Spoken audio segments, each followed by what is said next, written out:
नमस्कार साथियों, स्वागत है आपका अपने चैनल ए सत्ता सूत्र पर। आज हम बात करेंगे पार्षदों की। नगर निगम के पार्षद अलग अलग राज्यों में अलग अलग ढंग से काम करते हैं, उनके जिम्मे भी बहुत सारे काम होते हैं। राजनीति की पहली सीढ़ी भी है और जनता से जुड़ने का सबसे नजदीक का निकाय भी है। तो कैसे काम करते हैं, कैसे चुने जाते हैं और क्या उनके काम होते हैं, उन सब पर हम बात करेंगे। चलिए शुरू करते हैं।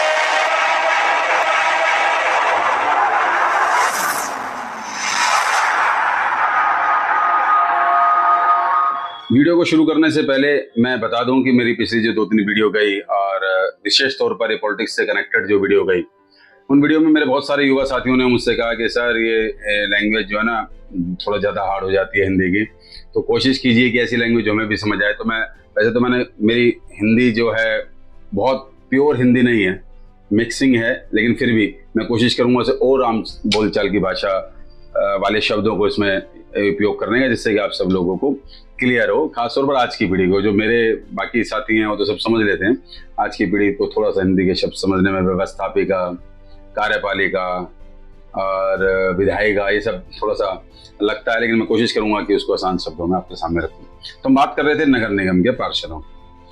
नगर निगम के पार्षदों का भारतीय संविधान में 74वें संशोधन अधिनियम के तहत उसको निर्दिष्ट किया गया, उसके बारे में बताया गया। वहां से उनके चुनाव वगैरह और ये सब चयन प्रक्रिया की सारी डिटेलिंग वहां शुरू हुई है। नगर निगम के जो सदस्य होते हैं वो राजनीतिक भी हो सकते हैं और वो इंडिपेंडेंट भी हो सकते हैं, निर्दलीय भी हो सकते हैं। और जो पार्षद होते हैं यानी कि काउंसलर, वो स्थानीय जो निकाय होते हैं उनके सदस्य होते हैं। क्या काम इनका रहता है और क्या इनकी विशेषताएं हैं? असल में किसी भी शहर की साफ सफाई और बुनियादी सुविधाओं के लिए शहर को कई हिस्सों में बांटा जाता है। पहले मोहल्लों में बांटा जाता है और मोहल्लों के बाद उनको वार्ड में बांटा जाता है। और एक वार्ड की साफ सफाई और प्राथमिक जितनी भी बुनियादी चीजें हैं उनको देखरेख करने के लिए, उनकी व्यवस्थाएं करने के लिए वहीं के जो लोग होते हैं, जो वार्ड के लोग होते हैं, वो अपने में से एक व्यक्ति को चुनते हैं। वो रिप्रेजेंट करवाते हैं उस व्यक्ति को। जो चुना हुआ व्यक्ति जो वहां का होता है वो वहां पार्षद कहलाता है, काउंसलर कहलाता है। बाकायदा इसकी चुनाव है प्रक्रिया, लेकिन जो सिस्टम है वो इस तरीके से होता है। और ये इंडिपेंडेंट भी हो सकता है, जैसे मैंने कहा कि वो किसी राजनीतिक दल का सदस्य भी हो सकता है। अब ये वहां के स्थानीय नगर निगम निकाय के अंतर्गत आते हैं। इनका जो हेड होता है वो मेयर होता है। मेयर इनको इनकी क्षेत्र के विकास के लिए राशि आवंटित करता है। वो अलग अलग राज्यों में अलग अलग निर्धारित की गई है। और वो मेयर ये भी ध्यान रखता है कि जो राशि मैंने आवंटित की है वो सही ढंग से लग रही है नहीं लग रही, उसके लिए वो इंस्पेक्शन भी करता है, उसके लिए वो विजिट भी करता है और जो भी सिस्टम होता है वो करता है, क्योंकि पूरे शहर की साफ सफाई और बुनियादी सुविधाओं की व्यवस्था की जिम्मेदारी मेयर के ऊपर होती है। हम बात कर लेते हैं पार्षदों के कार्य की।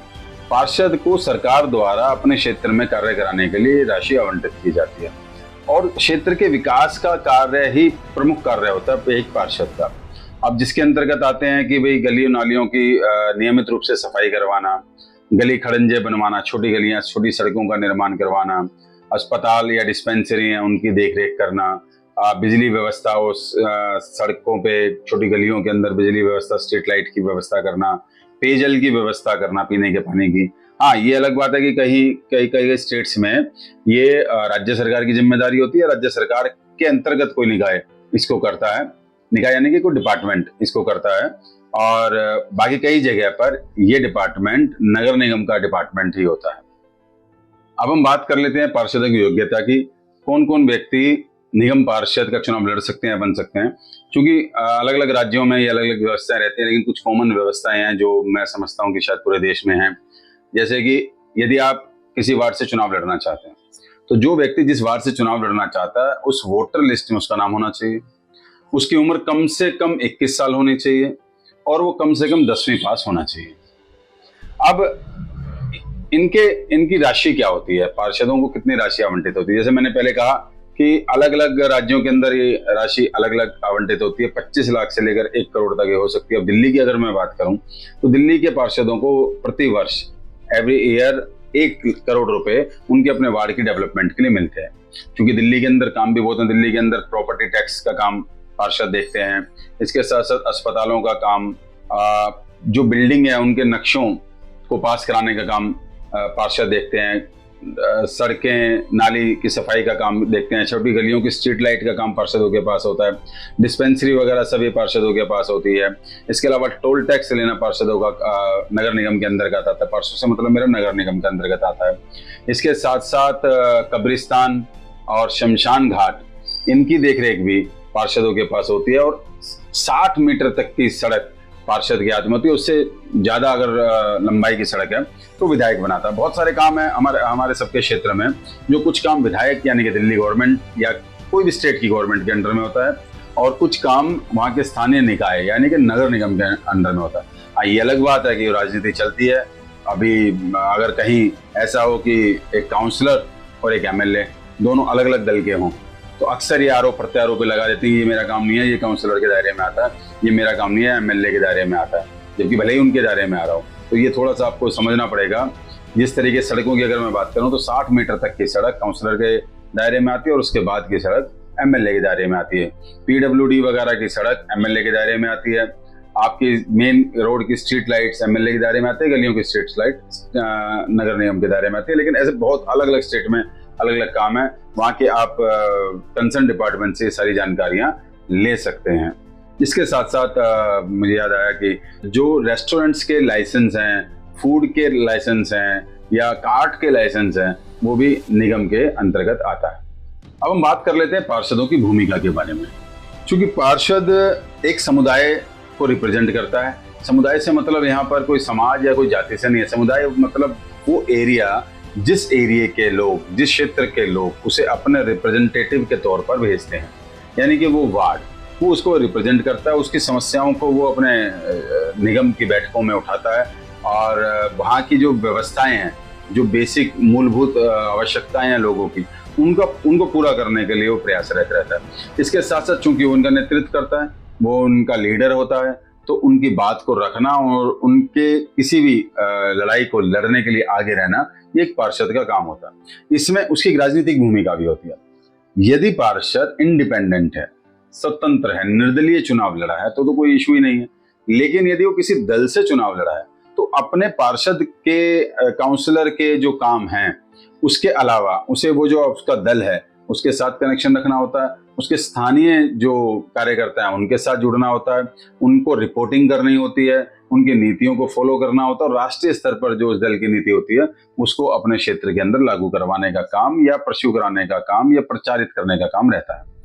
अब यहाँ पर मैं आपको बताना चाहूंगा कि जो निगम पार्षद है, चाहे वो किसी राष्ट्रीय राजधानी क्षेत्र दिल्ली के हों या कहीं और शहर के हों, ये 1-to-1 व्यक्ति से जुड़ने वाला सबसे पहला व्यक्ति होता है। अब हम मेंबर ऑफ पार्लियामेंट की बात करेंगे तो मेंबर ऑफ पार्लियामेंट का क्षेत्र बड़ा होता है, तो वो रूटीन में उसके काम भी इस तरह के रहते हैं कि रूटीन में आम व्यक्ति से नहीं मिल पाता। कहीं ना कहीं विधायक भी एमपी से तो ज्यादा मिल पाता है, लेकिन फिर भी उसका भी एक दायरा रहता है। लेकिन जो काउंसलर होता है, जो पार्षद होता है, उसे रोजमर्रा के काम 1-to-1 लोगों से मिलने के लिए रहते हैं। तो इसलिए वो बहुत सेंसिबल भी होना चाहिए, वो बड़ा पेशेंस वाला भी होना चाहिए और वो कामों को समझने वाला भी होना चाहिए। ऐसा व्यक्ति एक अच्छा पार्षद का अपना कर्तव्य का निर्वाह कर सकता है। अब चूंकि राजनीतिक शुरुआत की पहली सीढ़ी भी है, इसलिए राजनीतिक दलों ने और राजनीतिक दलों के प्रमुख नेताओं ने भी इसकी महत्वपूर्ण भूमिका को स्वीकार किया है। मैं आपको यहाँ 2 उदाहरण कोट करूंगा।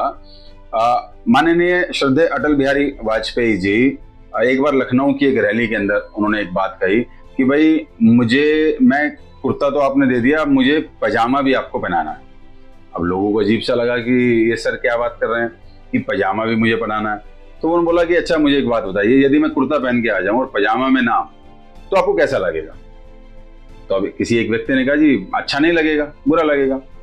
तो कह रहे बिल्कुल ठीक, आपने मुझे लखनऊ लोकसभा का चुनाव जिताकर कुर्ता पहना दिया है, अब लखनऊ मेयर का चुनाव जिताकर आप मुझे पैजामा भी पहनाइए। तो ये इंपॉर्टेंस थी एक पार्षद की, निगम की, मेयर की। वहीं अभी अगर मैं बात करूं कांग्रेस की, तो मध्य प्रदेश के छिंदवाड़ा से विक्रम आहाटे जो कि कांग्रेस से मेयर बने और राहुल गांधी जी ने उनको फेसबुक पोस्ट किया उनके लिए कि माँ आंगनवाड़ी में काम करती है, पिता किसान है और बेटा महापौर है, मेयर है। तो ये इम्पोर्टेंस है उन लोगों की नज़र में एक पार्षद के, काउंसलर की, क्योंकि वो भी जानते हैं कि राजनीति की शुरुआत की पहली सीढ़ी काउंसलर है। दूसरी बात, लोगों से 1 to 1 जुड़ने का जो पद है वो काउंसलर का है। तो ये बहुत महत्वपूर्ण हो जाता है किसी भी राजनीतिक दल के लिए भी, किसी क्षेत्र के लिए भी, आपके क्षेत्र की डेवलपमेंट के लिए भी। इसलिए जब भी आप अपना पार्षद चुने तो इन सब बातों का विशेष तौर पर ध्यान रखें। मुझे उम्मीद है कि आपको मेरी ये जानकारी पसंद आई होगी और कहीं ना कहीं आपके काम भी आएगी, और मैं विश्वास भी करता हूं कि आप इस वीडियो को जरूर शेयर करेंगे, लाइक करेंगे। अगली वीडियो में एक नए विषय के साथ मिलेंगे। बहुत बहुत धन्यवाद। आप अपना ख्याल रखिएगा।